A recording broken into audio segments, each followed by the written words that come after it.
Homilia diária. Olá, minha família de oração, salve e paz e que Deus abençoe. Eu sou Giovanni Medeiros e vamos meditar agora a liturgia de hoje, mas antes uma pequena oração. Ó Espírito Santo, alimentador da piedade, o meu coração muitas vezes está duro como a pedra. Isso impossibilita que eu abra com ternura para Deus e para os meus irmãos. Enchei-me de piedade para que eu possa rezar confiante, mesmo nos momentos difíceis, tão propícios a rebeldias interiores. Para tornar possível a civilização do amor, eu quero um coração puro, repleto de compreensão, de tolerância, de perdão.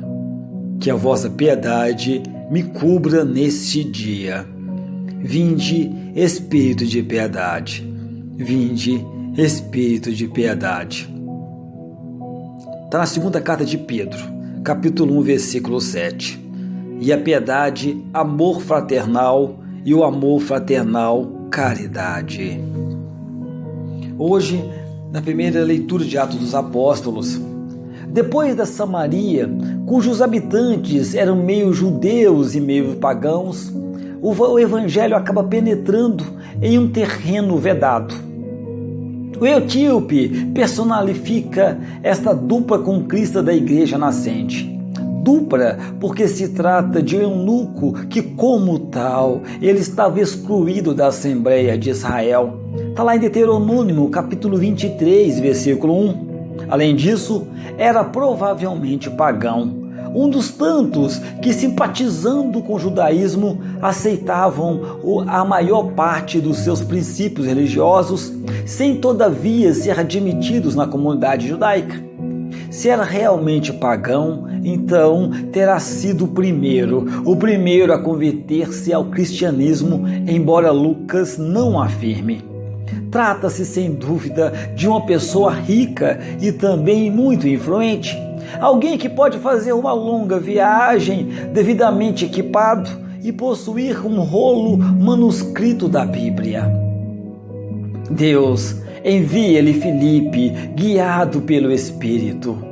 O diácono aproveita o fato do etíope estar a ler Isaías para meter conversa com ele.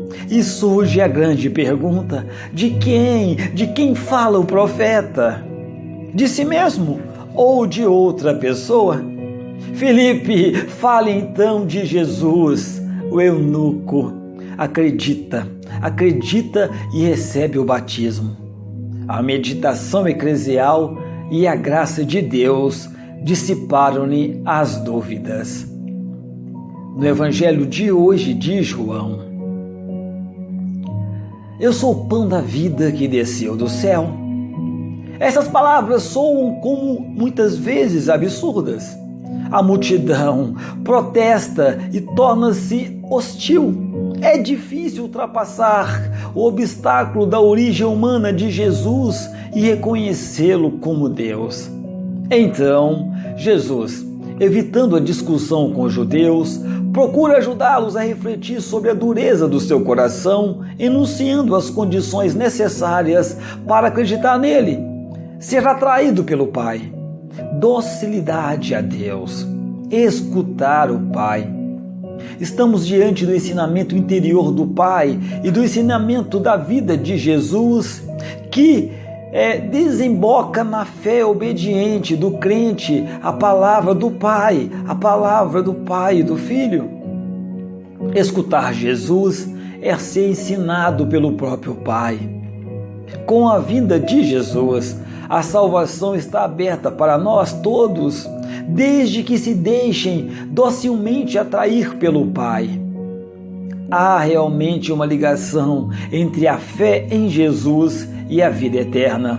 Só quem vive em comunhão com Jesus alcança a vida eterna. Só quem come Jesus pão não morrerá. Jesus, pão de vida. Ele dá a imortalidade a quem se alimenta dele, a quem na fé interioriza a sua palavra e assimila a vida. Esta sessão já inclui o tema da Eucaristia, que será tratado na sessão seguinte. Meditação. A evangelização é, antes de mais nada, um plano e também ação de Deus. É o que nos mostra o texto da primeira leitura de hoje. Filipe, ele recebe ordem para se pôr a caminho em direção ao sul. Não parece ser uma boa decisão em ordem à evangelização, mas é no caminho para o sul que irá encontrar um etíope predisposto a acolher a boa nova. Segundo a tradição, é nesse encontro que começa a evangelização da África, impressionando-nos a disponibilidade, o entusiasmo missionário, a capacidade de interpretar a Sagrada Escritura de Filipe. É, na verdade, um evangelizador convicto e também muito preparado. O Espírito faz o resto. O texto evangélico é denso de ensinamentos profundos. Jesus começa por afirmar: Ninguém pode vir a mim se o Pai que me enviou o não atrair. O Pai atua num duplo movimento. Ele envia Jesus e atrai os homens para Jesus. Jesus mostra que o mais importante é a nossa relação com o Pai. Sem ela, até a nossa relação com Jesus seria meramente superficial. Por isso, o próprio Senhor, Ele acende em nós o desejo de sermos dóceis para com Deus, de nos deixarmos instruir por Ele. Está escrito nos profetas: e todos serão ensinados por Deus. Não é fácil entendermos essas palavras de Jesus. Por muitas vezes, nós somos tentados a pensar que, se dócil a Deus, nos retira a liberdade, nos faz menos felizes. Mas a docilidade a Deus é sim a condição para irmos a Jesus. A nossa alegria, a nossa felicidade, todo aquele que escutou o ensinamento que vem lá do Pai e o entendeu, vem a mim. O Pai, atuando, forma em mim, em você, em nós sentimentos que são os de Cristo. Por isso é que o encontro com Cristo se torna possível. O Pai ensina-nos a viver no abandono, na abnegação por amor. E assim nós podemos compreender a paixão e a ressurreição de Jesus. Vemos na morte de Jesus uma grande obra de amor, cujo resultado, a ressurreição, é obra divina. Pela nossa docilidade à ação do Pai em nós, nós somos atraídos para Jesus e tornamo-nos semelhantes a Ele. Deus, ao atrair-nos para Jesus, quer tornar-nos participantes de todos os tesouros do seu coração, da sua bondade, da sua misericórdia, da sua alegria e do seu amor. Sejamos então dóceis a Deus Pai e ajudemo-nos uns aos outros nessa docilidade. Oração. Senhor, infunde em mim o dom da docilidade, o anelo de viver em união contigo, sem procurar satisfações superficiais fora de ti. Acende em mim um grande desejo de Cristo, para que o meu conhecimento de ti, isto é, a minha relação de amor contigo, encha a minha alma com as águas enchem o mar. Que todos os meus irmãos, homens e mulheres, particularmente os jovens, se possam abrir a essa mesma relação contigo e esse conhecimento de ti, ó Pai, preparando uma nova messe para o teu reino. Amém, Senhor. Amém, amém, amém. Contemplação. O nosso Senhor, Ele volta com insistência à sua ordem divina e à sua qualidade de pão vivo e que vivifica almas. Os vossos pais, diz, comeram maná no deserto e morreram, mas eis o pão que desce lá do céu, e se alguém dele comer, viverá eternamente. O maná era um elemento efêmero que não dava a vida espiritual e nem preparava para a vida eterna. Jesus vai agora falar claramente: o pão que eu vou dar, diz, é a minha carne que entregarei pela vida do mundo. Trata-se de um pão que Jesus dará mais tarde. A união com Ele pela fé não é senão a preparação para a manducação deste pão vivificante.